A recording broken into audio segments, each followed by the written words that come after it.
The character of an Antichrist. Pag-aralan po natin mabuti dahil ang isang Antikristo na dinidescribe sa Biblia ay isang playing to be a hero, playing victim sa mga tao. Tapos i-idolize siya kahit na minamak niya si God, kahit blasphemous sa mga salita niya, ina-idolize pa rin siya ng mga tao, yung mga blind followers. Yun po. Kahit po fugitive siya, kahit gumawa siya ng masama, bulag ang pag-iisip ng mga tao, sinasamba siya dahil linilihis niya ang kamalayan ng mga naniniwala sa kanya at nakikinig. Yan po ang karakter ng isang Antikristo. Baka meron na po tayong Antikristo dito sa Pilipinas, hindi pa natin alam. Tapos nakikisigaw tayo, nakikisimpatya tayo sa kanya. Pag-aralan natin mabuti kasi isang fugitive na tao, tapos sisigaw tayo ng papuri sa kanya, papalakpakan natin siya habang nagmumura siya.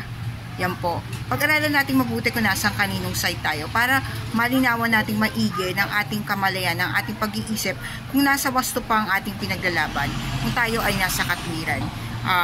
Dinedepensahan pa ng iba ang mga taong gumagawa ng masasama na kinamumuhian naman ng Diyos. Kaya kung sa sandaling tumawag sila sa Diyos, hindi sila pakikinggan. Dahil ito na po kasi yung sinasabi natin mga huling araw o araw ng paghuhukom. Kaya ang bawat isang tao ay sumasailalim na sa paglilitis. Dahil ang pinaka-final judgment po, yung dagat-dagatang apoy.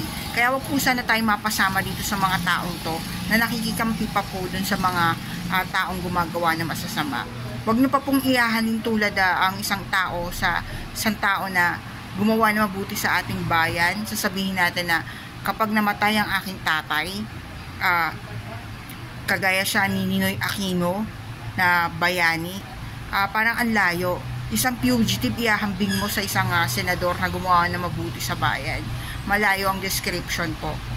So pag-aralan natin mabuti at sasabihin pa natin kapag namatay ako, gurgurin nyo ang Pangulo, ang kanyang may bahay at ang kanyang anak. Ibig sabihin kahit anong mangyari sa kanya, kahit hindi ang Pangulo, ang ituturong may kagagawan Pangulo at patahin ng Pangulo. Yun ang ibig sabihin ng statement na yon.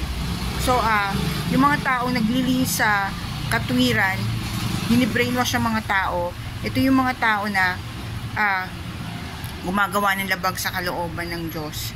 Kaya wag po tayong makikikampi sa mga taong gumagawa ng ganito. Ang hirap niyan, pinagtatanggol pa natin sa abot ng ating makakaya.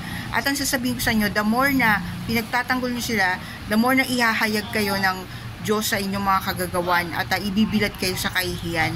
Yung kasi yung kinatatakutan nila dito yung ma-prove na guilty sila, yung ma-prove na mali sila, yung ma-prove na nagsisinungaling sila. Hindi po yung pagkakakulong ang kinatatakutan nila dito. Kasi kung kulong lang, ang ganda-ganda ng kulungan mo komportable. Diba? Hindi nakakatakot yun. Ang nakakatakot yung mapahiya siya sa kapwa nila. Yun. Ang mas nakakatakot yung mawalan ka ng dangal. Yun.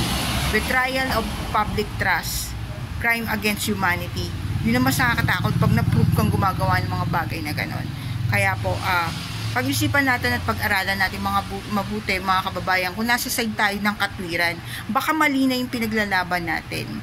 Wala po tayo sa tamang posisyon para magmatigas pa at lumaban.